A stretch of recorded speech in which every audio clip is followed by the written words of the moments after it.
Adidas is very eclectic in the way he approaches the realization of the notions and the energies he plays with. It solicits a specific kind of internal language in myself.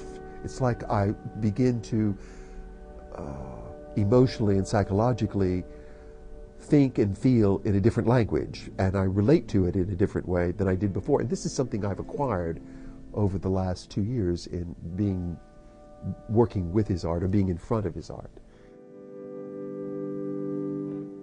And he is very unique. I mean, he really and truly is. It's not only his art, it's a marvelous story. I mean, this is a spiritual teacher who follows a very distinct tradition in Western art about spirituality and art, who's very articulate, who has decided to bring his art before the world.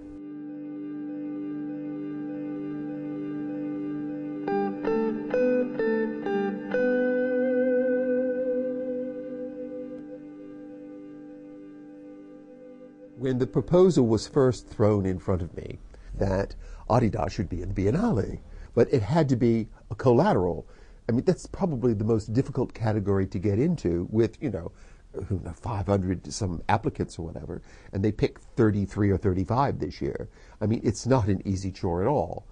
And I at first rejected the idea. I said that this is, with all the challenges in front of you, this isn't it. But then I thought, this is such a mad idea that it may just be a good idea and might work, because we really need to jumpstart international awareness of Adidas Samraj. And the Biennale could perhaps be exactly the proper forum.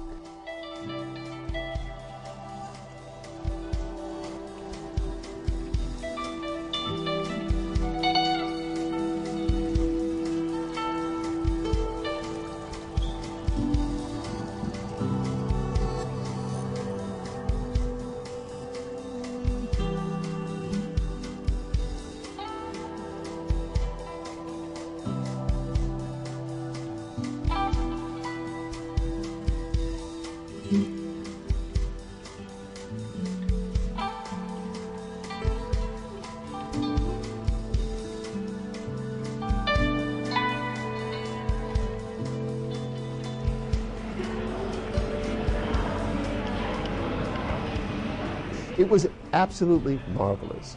It's like a production, and people walk in on the opening day and go, "Oh, this is absolutely fabulous."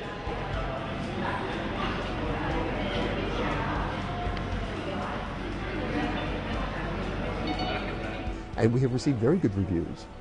And those people who have seen it, I mean, to walk into an exhibition like that and describe it as, quote, stunning, quote, not to be missed, quote, the finest example of digital art I've ever seen. I mean, well, something's going right.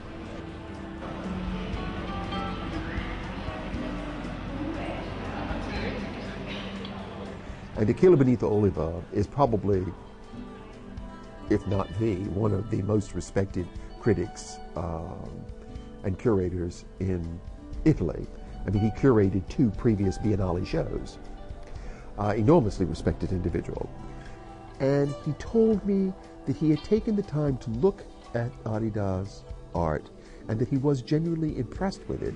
And then I opened the issue of his perhaps curating the show. And without hesitation, he said, of course, I'd love to curate the show. And during the opening at the Palazzo Bologna, taking the Assessore della Cultura, the head of culture for Venice, through the exhibition and sitting there and explaining to her what was going on, it was just absolutely marvelous to see. So we were very fortunate to have him, actually.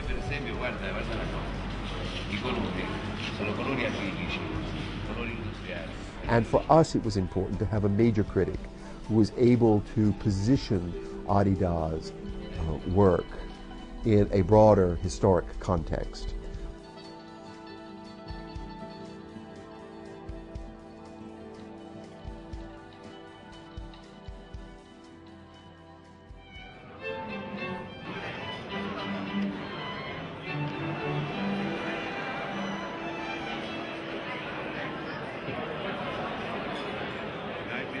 fronte all'opera di Adida è facile vedere pop art, optical art, tutte le referenze linguistiche, iconologiche, iconografiche possibili, ma alla fine la sintesi, l'opera finale, è sempre invece una sorpresa. It's easy to see in Arida's work the usual references to optical art or pop art, but in the end, it's a unique expression that is surprising. He understands that most Americans haven't studied Latin or Greek, but he could reference the work of Arida to the word epiphany. Epiphany means apparition, so the way to relate to Arida's art is that of an apparition that presents itself to the viewer spiritually, mentally, and psychologically. Insomma, l'opera di Adida è un nutrimento spirituale e noi questa sera col nutrimento alimentare lo festeggiamo. Grazie. So the work of Arida is a spiritual nourishment, and tonight with a physical nourishment we celebrate him. Grazie.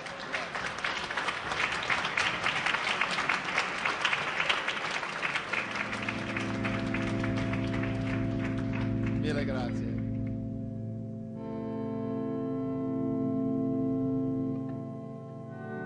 Florence has every year an event called Winter in Florence. It's a series of events where they invite some artists. The head of the Winter in Florence annual festival had come herself to Venice and was deeply impressed with the work of Artist Samraj. And she fell in love, literally. She was so enthusiastic, and immediately she thought that it might be interesting to put this kind of paintings in comparison with the Florentine context. And so she came to me as the director of the museums, and we tried together to figure out how to create a proper environment for such a contemporary artistic expression. And of course this kind of cenacoli came to my mind immediately. Cenacoli are a typical Renaissance in earlier Gothic building where basically the space is empty except for the main wall with the Last Supper painted by an artist, very often a very good master, like in our cases Ghirlandaio. So it came to my mind that these empty spaces might fit with a purpose to show such an extremely bright and lively expression.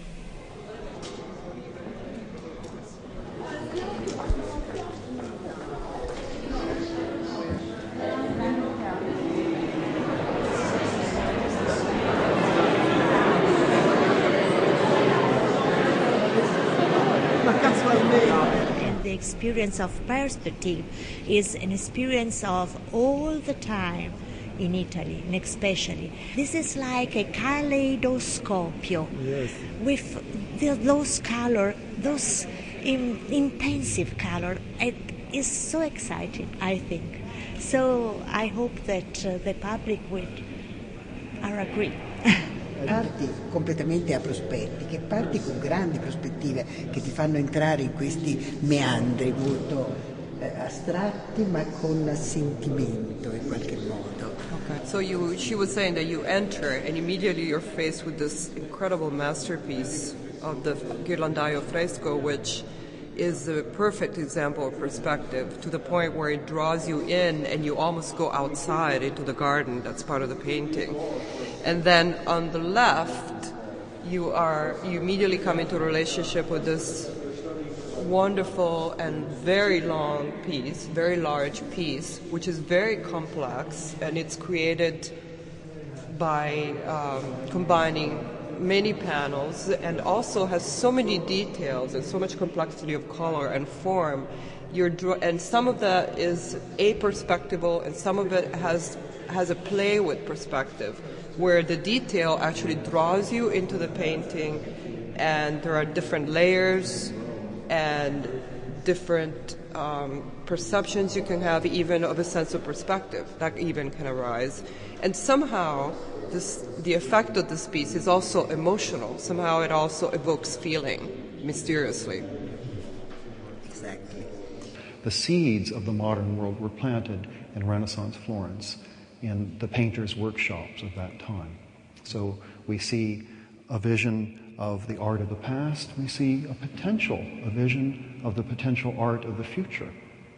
And we can ask questions. If the perspectival art of Ghirlandaio and his colleagues led to our modern age, what kind of world would the aperspectival art of Adidas Samraj lead to at some distant point in the future? And that's worth considering, interesting to consider.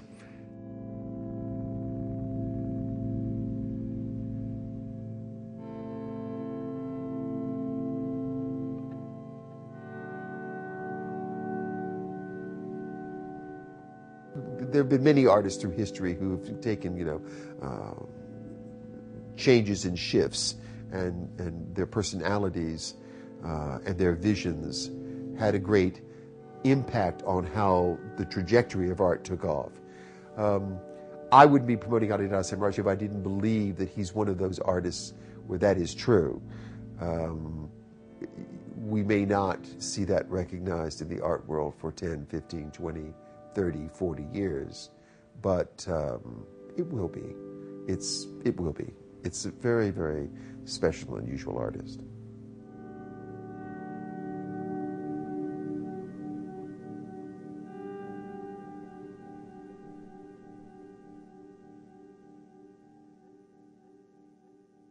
Thank you.